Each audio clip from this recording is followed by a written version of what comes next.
Hallo zusammen und willkommen zu einer neuen Folge von Michaels Modellbaustube. Das Boot ist jetzt fertig und was ich da zum Schluss noch alles gemacht habe, das erfährt ihr gleich.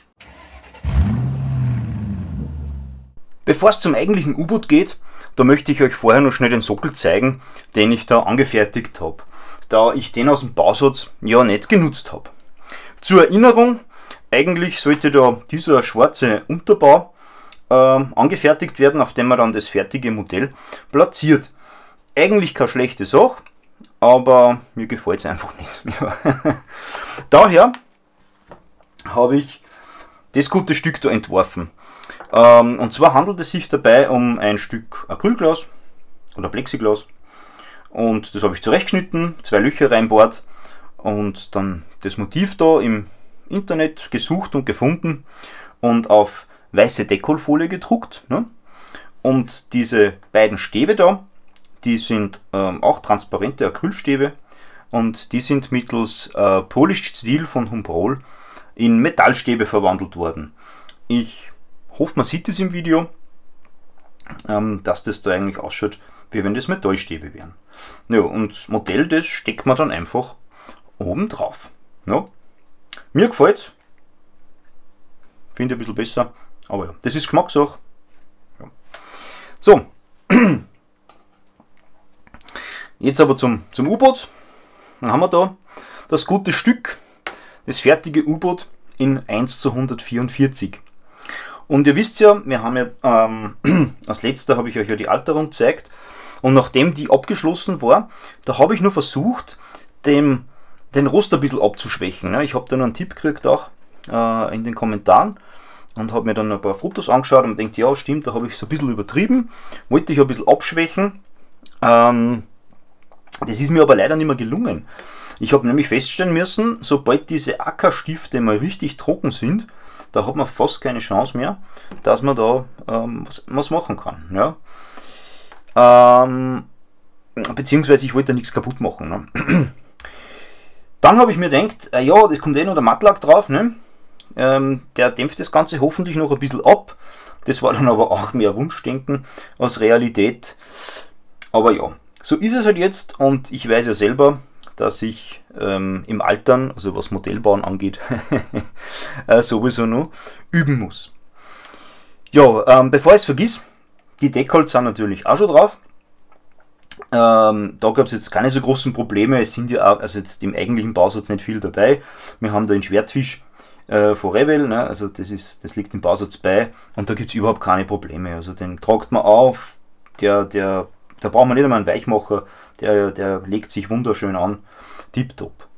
Die von AMP hingegen, für diesen Wasserstand da, sieht man eins, die sind da schon eine ganz andere Story. Da sitzen nämlich alle 4 von diesen kleinen Anzeigen auf einer winzigen Trägerfolie und man muss da gewaltig aufpassen, dass man da nichts zerschneidet, weil man die eben nicht sieht.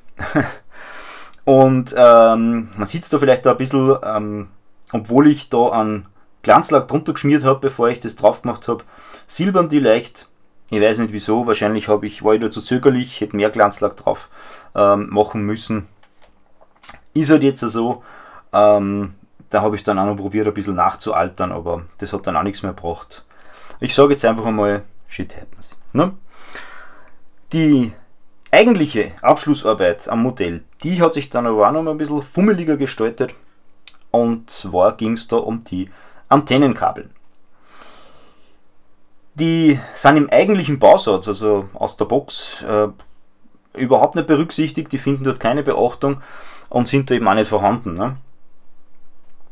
Im Ätzteilesatz von RC Subs, da sind sie hingegen dabei und ich habe mir gedacht, irgendwie würde dem Boot dann auch was fehlen, wenn ich es jetzt nicht anbringen würde. Für den Turm oder für die Turmpartie, da sieht man es schön, da liegt da so ein Komplettpaket, nenne ich das jetzt einmal bei. Und da sind da diese Drähte schon dabei. So, aber das Ganze endet da und da. Und den Rest muss man eben selber verspannen.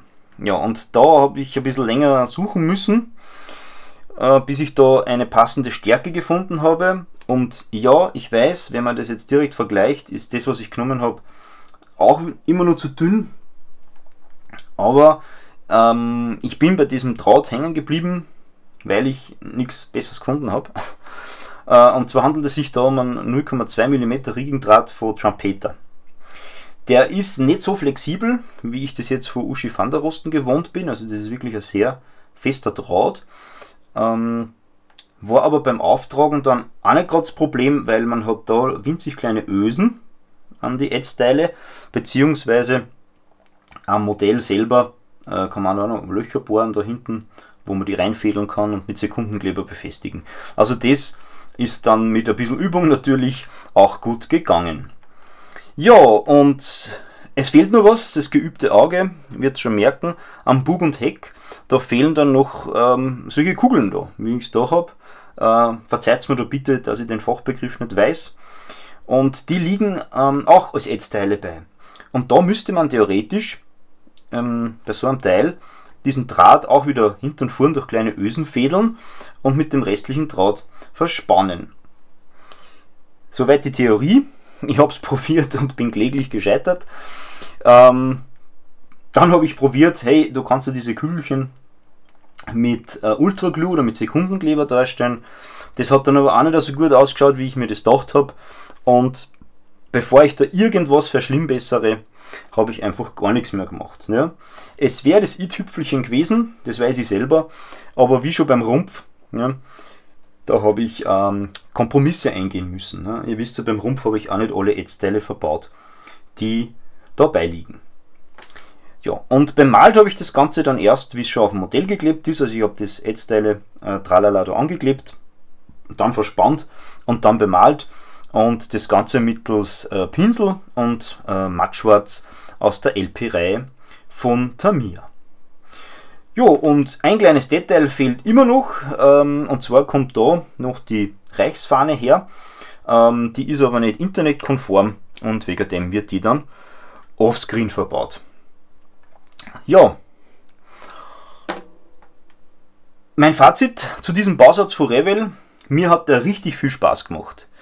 Ich habe zwar viel umgebaut und mit OOB hat das jetzt auch nicht mehr so viel gemein, aber auch ohne diesen ganzen Ätzteilgemetzel, da kann hier der geübte Anfänger wirklich ein schönes Modell zusammenbauen.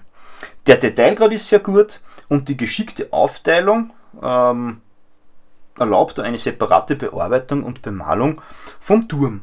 Ja, und wer den Maßstab und die Abklebearbeit natürlich fürs Bemalen nicht scheut, der wird da wirklich mit einem richtig tollen Modell belohnt. Ja, und ich hoffe, es hat euch genauso viel Spaß gemacht wie mir. Und ihr wisst ja, für Fragen oder sonstige Sachen, da steht euch ja die Kommentarfunktion zur Verfügung. Und bis zur nächsten Folge, da wünsche ich wie immer eine gute Zeit und viel Spaß beim Modellbau. Euer Michael.